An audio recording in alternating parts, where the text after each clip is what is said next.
Hey, so I'm going to be going over some concepts with the bow. Hopefully, even if you practice another style of kobudo than what I practice, which is kobudo, development and evolution of Matayoshi kobudo. Even if you practice a different style, which I know Matayoshi is a real popular one, this is going to be real applicable to you guys. But I think anyone practicing bojutsu or any kind of a long staff fighting art should be able to get something out of this. It's going to be more conceptual, like a seminar, versus like a class where I lead you through a bunch of warm-ups and exercises. We're going to skip that for right now. A lot of my live videos are going to be in a class format to provide some of my students an extra training opportunity, or to provide an extra training opportunity for someone who just wants to follow along. But this is going to be just focused on bow. So first off, you can see my bow that I'm using. I'm 6 feet tall. This is a 5.5 foot bow. So usually someone my height might use a 6 foot rokushaku bow, or rokushaku rokusun, which is like about 6'6". I'm in a basement underground dojo with low ceilings and light fixtures, so I'm actually using a little bit of a shorter bow than I normally would. So generally, if I had a 6 foot bow that I'm using, I would divide it into thirds. So I've got 1/3 on this end that I can strike with or block with, 1/3 on the other end, and 1/3 in the middle. And what I used to do as a beginner is I measured that with a tape measure, and I put a marker and I made little dots at the thirds so that I could see how close I was getting, and train myself to end up with my hands in thirds every time. I've also seen people do it with tape, where they wrap a piece of tape around their bow. If you have a nice bow that you care about, maybe be careful about what kind of tape you would put on there, because you don't want to take off the nice look of your bow, or have like a mark on there permanently. So we'll start with some hand switches, all right? So holding it like this, one thing that I see a lot of is people taking their hands off the bow while switching hands. And that's very disadvantageous. It shows to me that maybe the person learned from watching videos and didn't pick up all the details, which here I am teaching in a video, but I'm hoping that I can convey this detail to you. So instead of switching hands, taking it off the bow like this, I want to keep both hands on the bow at all times.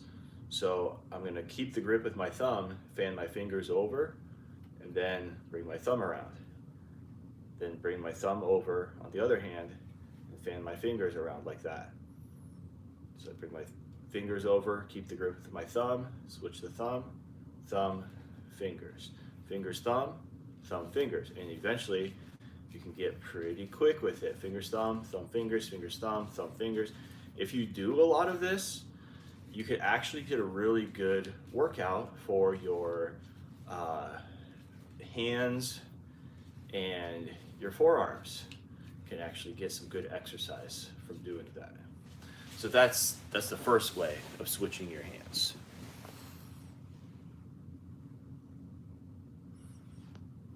Let's see.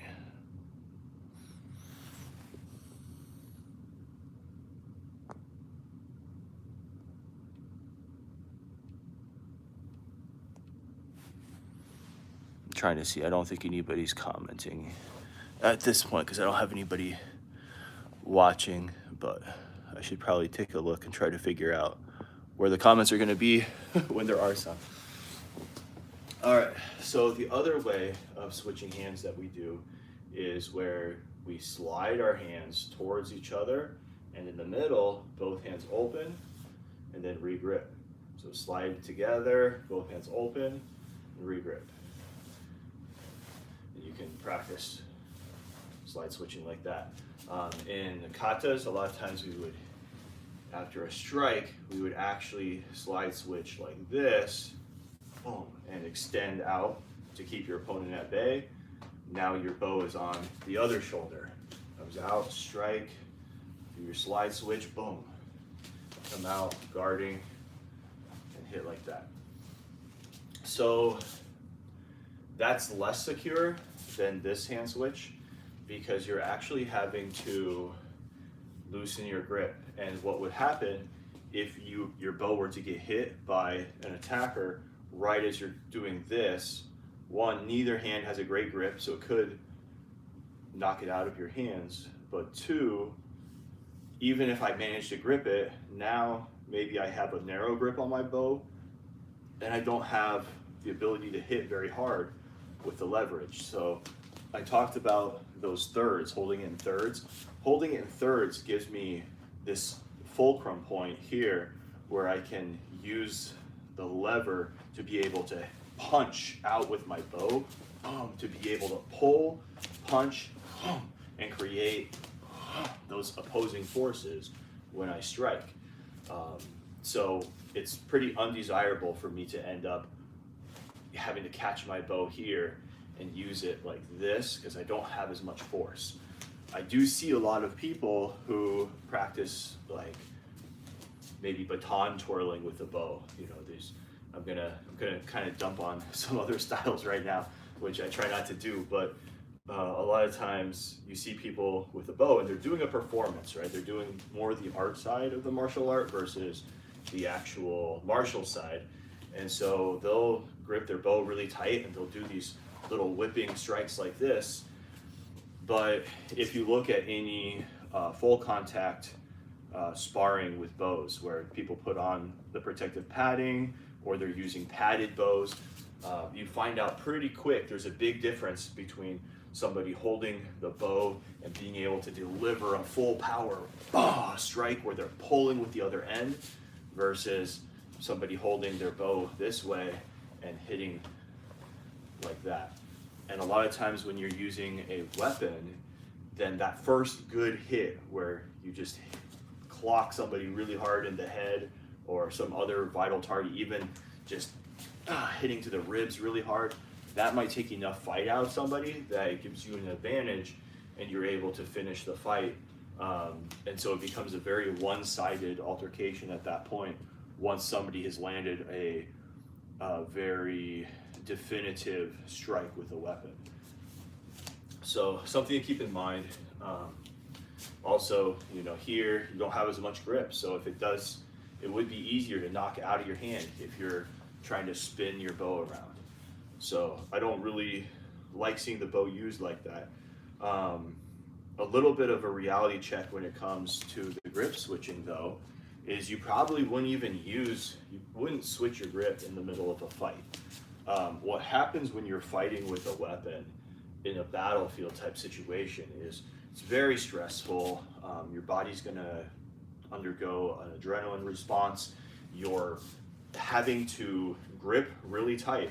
It's not like doing the kata unless you're doing the kata with that in mind, but you're making contact, you're hitting people, you're hitting other weapons, and so your grip is basically going to white knuckle freeze to your weapon, kind of like if you were hanging from a chin-up bar, but there's a 100-foot drop below you, and you're just hanging on like this, just white knuckling it like you would be hanging on, and your hand is basically going to get stuck there, and hopefully someone comes to rescue you. But when they do rescue you, they're basically going to have to peel your hands off of that bar because you're gripping it so tightly. That's what's going to happen in a real battle where you're fighting, you know, let's say it's not a bow, let's say it's a spear, and it's one army against another army. So I have the people in my army to my right and to my left,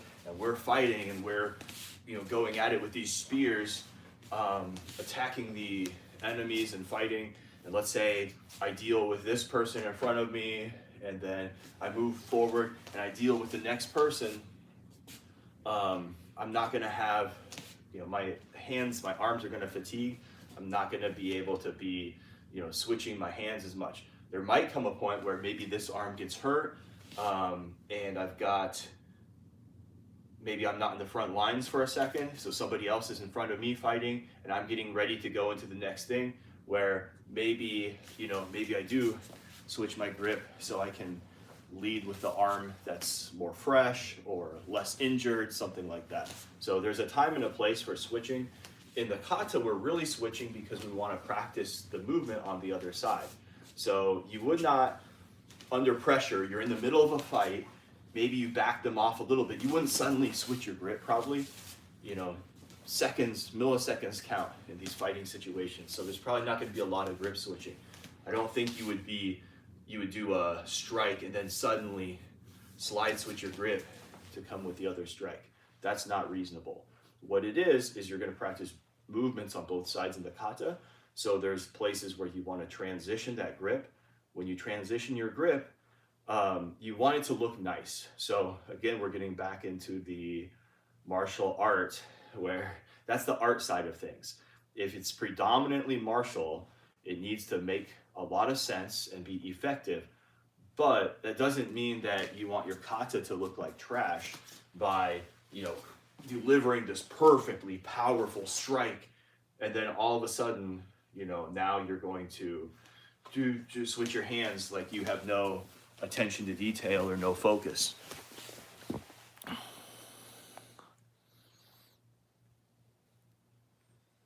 Oh, yeah. Got a few people watching. That's cool. Hi, everybody on here. Nikita Romanenko. Thanks for watching. If anybody has any questions, feel free to type in the comments. I'll take a look every now and then, try to answer some things. So there's not going to be a lot of bow hand switches realistically in the middle of a fight, but for the kata purposes, you might as well do it well. And that means do not take your hands off the bow, maintain control when you're doing the slide switch, or if you're switching like this.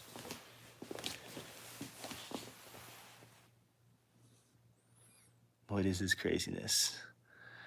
This is Okinawa Kobudo. That is not an arnis. Correct. This is a bow, Rokushaku bow from Okinawa Kobudo.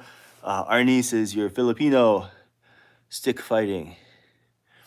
And they use more than sticks. They use machetes and different kinds of swords and stuff like that too.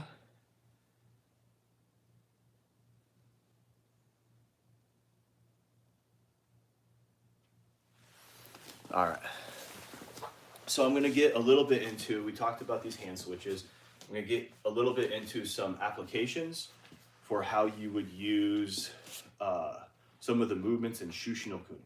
Shushinokun is our first bow kata, and I'm going to explain this more as a way of thinking versus you have to do the application like this. I just want to put some thoughts in your mind about how to process and how to come up with some good bunkai. You can apply this to bow katas that you do.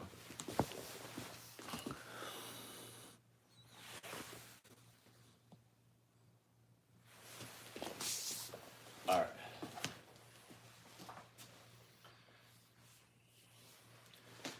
So Shushinokun starts with you're in this position. So the first movement, I step back and I hit with the left hand, and then I come over the top Jodanuchi with the right, step up and pull back, and then I'm going to pivot, rotate, and roll this over like a punch. Okay. So for bunkai, if I'm here, I don't think they're going to come with a strike coming from this side, because all I would have to do would be block here. Like I'm already covered at that angle. Same thing if they came over the top, I'm already kind of covered there. You can easily come up and block here, so that's covered. What is exposed is there's a thrusting strike coming at the throat or the face, or something swinging from this side. So if it's a thrust, what I'm looking at is I'd like to get outside of it. So let's say they're thrusting here, and I'm going to step out and back. So I'm going to step out and back, and I'm gonna hit the strike away from me that way. So I step this way, hit that way. And then what's happened is they struck like this, and I knocked their bow this way. This hand is open. Their head might not be close enough for me to hit because they're reaching out with a ranged weapon. So I step offline, hit here. Their head's still too far away. So now I'm going to smash the hand. I'm going to hit those bones in the hand. Hopefully break the bones, or at least injury enough, maybe cause them to let go of their weapon. So I hit there, and then I step up so I can drive my weight down, knocking their weapon kind of downward out of the fight. So if I just knock it over, they can recover and come back and fight. If I knock it over, hit it down, and hit their hand, I'm hoping they're going to be in a situation like this, which gives me great opportunity, great advantage. So step over, knock it out of the way, hit to the hand, drive it down, and now I'm going to pivot to drive the power like that, and twist over with my punch. That's going to go to the neck.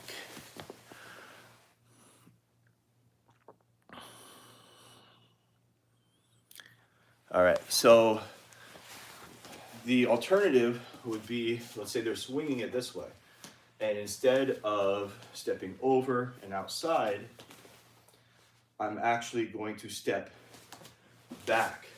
So I have to step back enough that misses me. Now, when they're swinging their weapon at my head, there's an area of the bow, or whatever weapon they're using, sword, spear. This section is what's going to hit the hardest, called the monouchi. All right, so if they're trying to hit me with a monouchi, then I need to get just far enough back that it misses me. So I need to move my head. If they're swinging at my head, probably need to move my head about a foot back. So if I'm here and I drop back into a Zen Kutsudachi, that covers that whole foot, maybe then some a little bit, because I want to have a little margin for error probably too. So I'm going to step back, but if they're swinging, I also don't want them to recover and just thrust. So if they swing and they miss, boom, they can come right in with a thrust. So what I'm going to do is I'm going to step back away from that swing, and I'm going to hit their bow so it can keep going. So they swing, they miss, and then boom, I hit their bow so it goes out of the way. So step back out of range, knock their bow, let it continue in motion. I help it keep going the way it was going before, and then it's going to be exactly the same thing where I hit the hand, drive their bow down, and then twist and explode with this rotation motion, punching into the neck.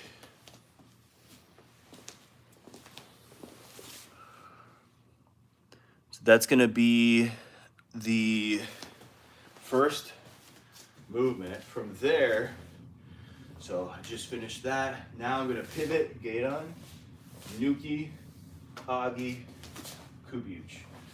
Right. It's a little bit different than the Matayoshi, but the pattern for the movement is the same. So the Geidan, let's say someone's thrusting at my knee. Now with the bow, I could see this happening because there are some people who spar with the bow. I could see maybe the opponent has really good defense. They're blocking everything, right? Anything that someone's attacking to the head, thrusting techniques, striking to the upper torso, they're just blocking everything, right? Their defense is on point. So what you have to do sometimes is you have to maybe fake high and go low. So I think it's feasible that someone could try to thrust their bow to try to hit the knee, and that could be a very effective strike. That being said, the knee is a pretty thin target to be hitting, and this is a very small surface for my striking point.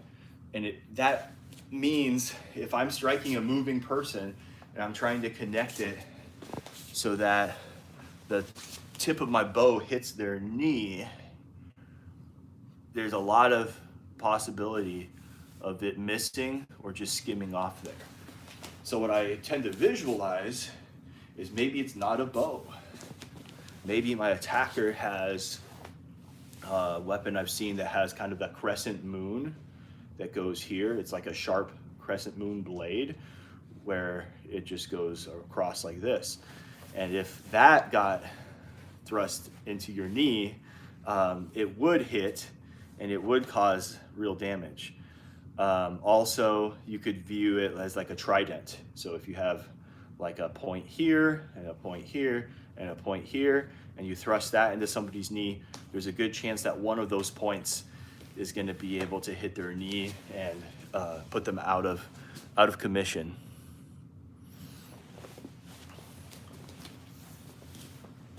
All right, so the thrust is coming to the knee. I'm going to pivot and I'm going to block it out of the way. Now, I'm going to try to do that so I block it this way. So now they're turned here, and it's going to be hard again for them to get their bow back in the fight or their weapon back in the fight because it's here. And now their foot is exposed. So I block, boom, smash the foot, and now I'm going to bring this up in a way that hopefully will separate their hand from their weapon, and then come across Kubiuchi to the neck. So they tried to thrust to my knee. I'm going to block it outside, smash the foot, and then from there, they're right here.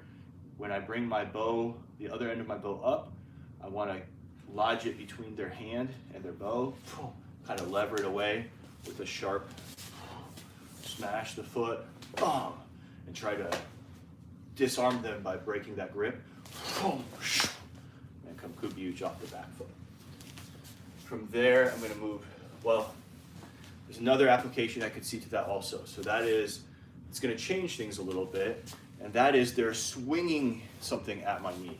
If they're swinging at my knee, this pivot gives me enough rotation power and torque to be able to block that and keep it from hitting me. So I'm meeting force with force on this one. But now I don't like the idea of they just did this and now they're able to hit me right away. So I don't have time.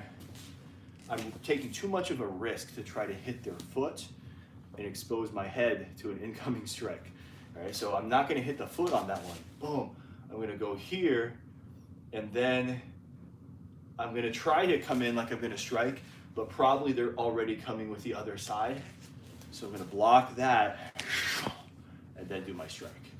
So it's going to be block, the other side's coming already, block here, and then I can strike probably Jodanuchi. That gets into applications of some of our other katas like Sakagawa no Kun, where you're going here, here, here, boom, boom, right? So in that scenario, I'm meeting the bow, blocking here, hitting here, and then maybe clearing their bow out of the way, hitting it away, and then I can come back in with a thrust with this side. Anybody has any questions, feel free to put them on there. I'm looking from time to time just to see. We had a good point with somebody noticing that this was not our niece. Our niece is cool though. All right. So now we're gonna go from right here. We're gonna drive in. Yoko uke, shita, kubi, hiki, nodo, kamai. Right? So first things first, someone's coming in with a strike. It's gonna be a kubiuchi, maybe come into the neck, and I'm gonna move in, I'm gonna block here. Remember what I said about they're trying to hit with a certain part of their weapon that's gonna give them the most force. So they're measuring the distance like that. So when they're measuring the distance like that, my best way is either step back, like I did in the opening movement, or move in and jam them up.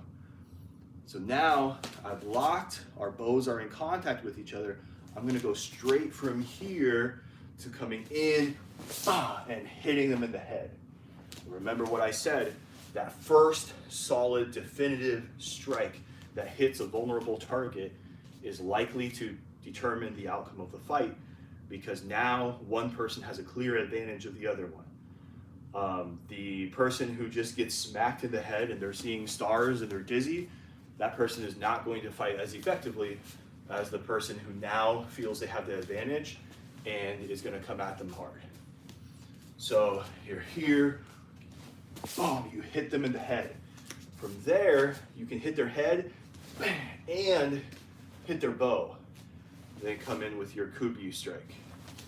Let's say either you missed their head because they stepped back, or you hit them and it wasn't as effective. You always got to plan for, man, some people are just tough, or you didn't hit them exactly right and they've got a lot of fight in them, so you can't just imagine that they're going to drop every time, right? So I come here, let's say I do smack them in the head and then I knock their bow down and I'm coming with this strike, but they block it. They come across like this to block it.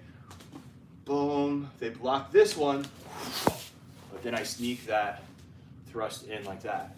So I'm hitting, they block it, boom. I come back in with the Nodozuki strike to the throat. Then let's say they block that one, right? So I come here, I try to come in with that thrust to the throat, and they block it like this, and then they thrust back at me, I block like that, and then come in and finish with that strike. Because now they've extended themselves, it's really hard to play offense and defense at the same time. That's the game we're always trying to go back and forth with, is being able to think defensively while we're on offense, but also offensively while we're on defense. And so if we struggle with it, with all the training, chances are someone you're fighting is also going to be struggling with that. So what you've done is you blocked, then you moved in and hit them in the head, tried to knock their bow out of the way so you can come in and strike. They blocked that one. You try to sneak this one in, they block it, and then they come back in with their own thrust. Boom, you block that while they're overextended, move right into your Nodozuki.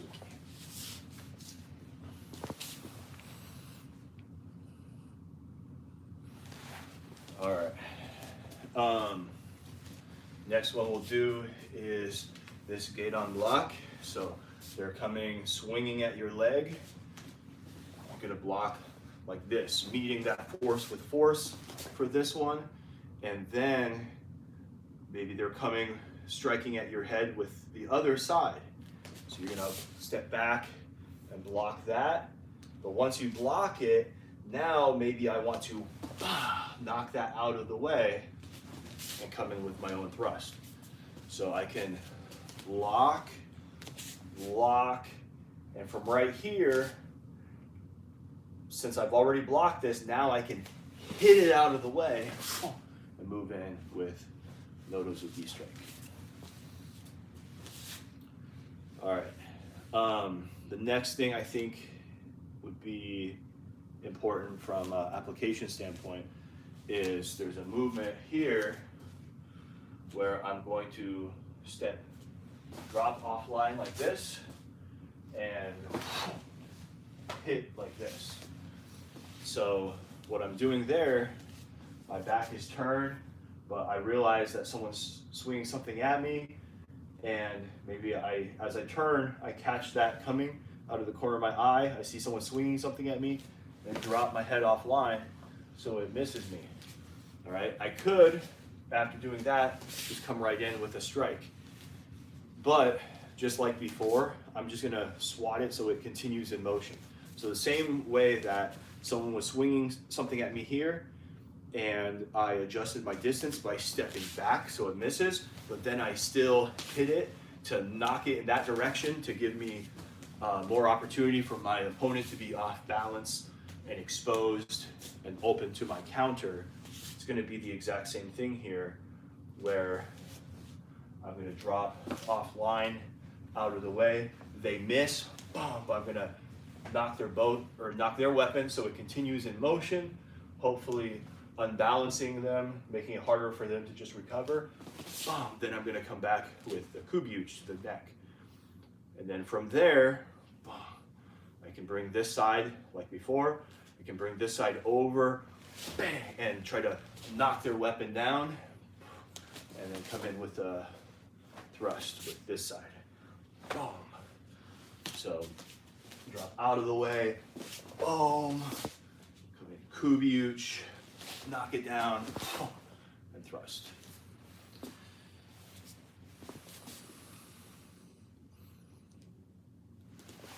All right, so a lot of conceptual stuff here.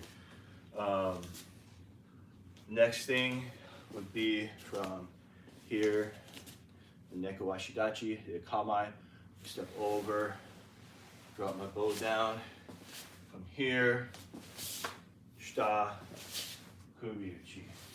All right, how am I gonna use that? That's a tricky one. I'm always looking for what's gonna match the pattern of the movement in the kata.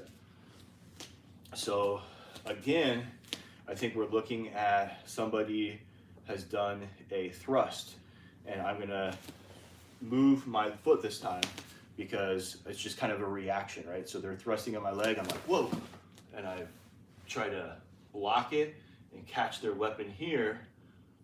And then what I'm gonna do, so I'm kind of retreating, I'm moving fast, it's kind of like a, oh crap, here it comes. I'm kind of retreating, but I'm gonna turn it like this. What happens, if they were like this, and then all of a sudden, their weapon gets turned like this, they're gonna feel like they can come back and swing. But in this case, I'm baiting that. I want them to swing. So I step here, I catch their weapon, I steer it this way like I'm stirring a pot. So their weapon comes, it gets deflected this way and then brought up like this. So they feel like, oh, now I can hit here. So I'm anticipating that though. This is thinking 2 steps ahead. So I'm gonna step back, catch it, and then I'm gonna spin it here. I'm gonna turn so that it creates that opening they think they have. When they swing that side, I'm gonna knock that out of the way like this. That's my shita. Then we're gonna come kubi to the neck. So it's gonna be, I come back here, lock, and strike, like that. And that follows the same pattern. And I'll do all of this again sometime with a partner. It's gonna make sense, but I just want people to kind of see my thinking progress. Hello. So I'm hoping people will kind of see how I'm thinking about some of these things and apply some of the same reasoning to some of your own bow practice, and maybe even see that when you have practiced some, you're able to formulate some of these ideas and thoughts without having somebody actually right there in front of you. That's what the kata's for. You're supposed to be visualizing attacks from an opponent. So you got to imagine, you got to be able to imagine your opponent's right and left side. You've got to be able to visualize where their knee is going to be, where their head is going to be, how committed they're going to be, what happens when I block like this, what happens when I strike. So you have to anticipate some of those things. All right. I think the last one we'll do is going to be, there's a movement where you go jodan here, and then you're going to drop back and swing across at the ankle level and back around, block here, step through, and do your go-renda. Now, that one is tricky, and I've always found it a little bit tricky because I always think about why, all right? Why would you do this? Well, obviously, you're trying to hit their ankles, but what would cause you to think that was a good idea to do? Because if I want to hit someone's ankles, wham, I would just hit like that, right? So why would I do it like that? So let's say I block here, boom. From here, the last thing on my mind is going to be trying to drop down and take out their ankles. What is on my mind is I go here, and the next thing I do is I go here. All right. So I block their Jodan strike. I'm gonna shift myself offline and come right down on the head and lay my own devastating strike. Now let's say that I block up and they already have something else coming. And their goal was to knock me out of position. There's been a couple times in this kata where I use this strategy to take my opponent out of position so I could follow up with a devastating counter. So that's what they're doing to me now. So I block up, and as soon as I block up, they hit my bow over like this. They come up underneath, they went here, and then they go like that, and they knock my bow away. So now my bow is over here. They hit it this way, and they're probably trying to come down here with a Jodan strike. So when they knock me here, I'm going to step off of that line and come across and hit to the ankles. All right, now I've got to get my bow vertical right away because I'm going to be coming up. I just hit their ankle. Maybe they missed that strike. They're coming with the other side. Maybe they're coming low because I'm low. So now they're trying to hit down where I was. Oh, I'm going to come up and I catch with the lower part of my bow. I block that Gedan Uchi strike. And then I take that strike that I just caught on this end of the bow and I'm going to bring it up and over and drive it down. So now I've got them like this, right? Boom, boom.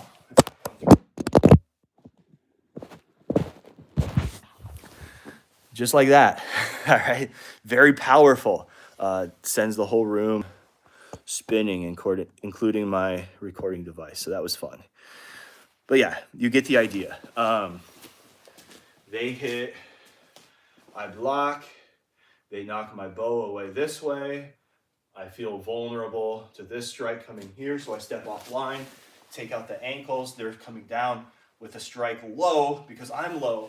I come up, I block low, but now I take this and I bring it over, drive it down so they're off balance like this over here. I step through and come up with that shita.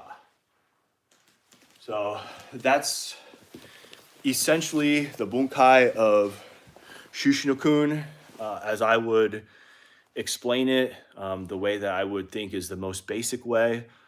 I think there's a lot of room for alternative applications where you can really do some creative things. I see a lot of people doing really long sequences back and forth. I don't think those long sequences are very realistic. They show well, they're fun for demonstrations. Maybe they're good for practicing drilling, kind of like somebody mentioned arnis earlier. When people do arnis, kali, eskrima, they do a lot of partner drills where they're going back and forth, back and forth, back and forth, and it develops your reflexes and it develops your knowledge of how to use the weapon a certain way. So doing drills like that, I see the value of in a real, like, this is how I'm planning to use my bow for a battle against another armed opponent. I think the sequences are going to be really short. It's probably going to be, you're going to avoid their strike and you're going to hit them hard. And then the rest of the fight is just going to be you finishing the job at that point, is probably what it would realistically be. Or they hit you and you just try to survive. So it gets pretty serious anytime people are using things with weapons. We probably don't actually think that we're going to be involved in a weapon versus weapon fight where we have a full-length bow and we're fighting somebody who also has a full-length bow or a spear.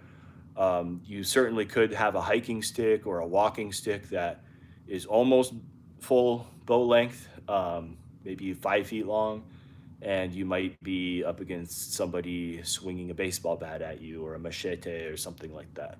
So it's not useless. It's a really good way to explore thinking and problem solving with your mind. It's also not something where you necessarily need to think that you're going to go into battle using these techniques right away, but maybe that's a good mindset to have for staying true to the art, because if we're doing this as a form of cultural preservation or a form of connecting with how people used to do things in the past, then keeping it as real as possible is probably a good way to do that, a good approach to have. Doesn't mean that you're actually going to be violent or out there fighting people, but having that mindset can improve you as a martial artist and as a person. So, well, I'll wrap it up now, but I hope this was useful for contemplating some concepts and give you an idea of how to think your way through what some of the applications might be to either Shushinokun or whatever kata that you're doing with bow or a bow-like weapon. Thanks for watching. Please subscribe.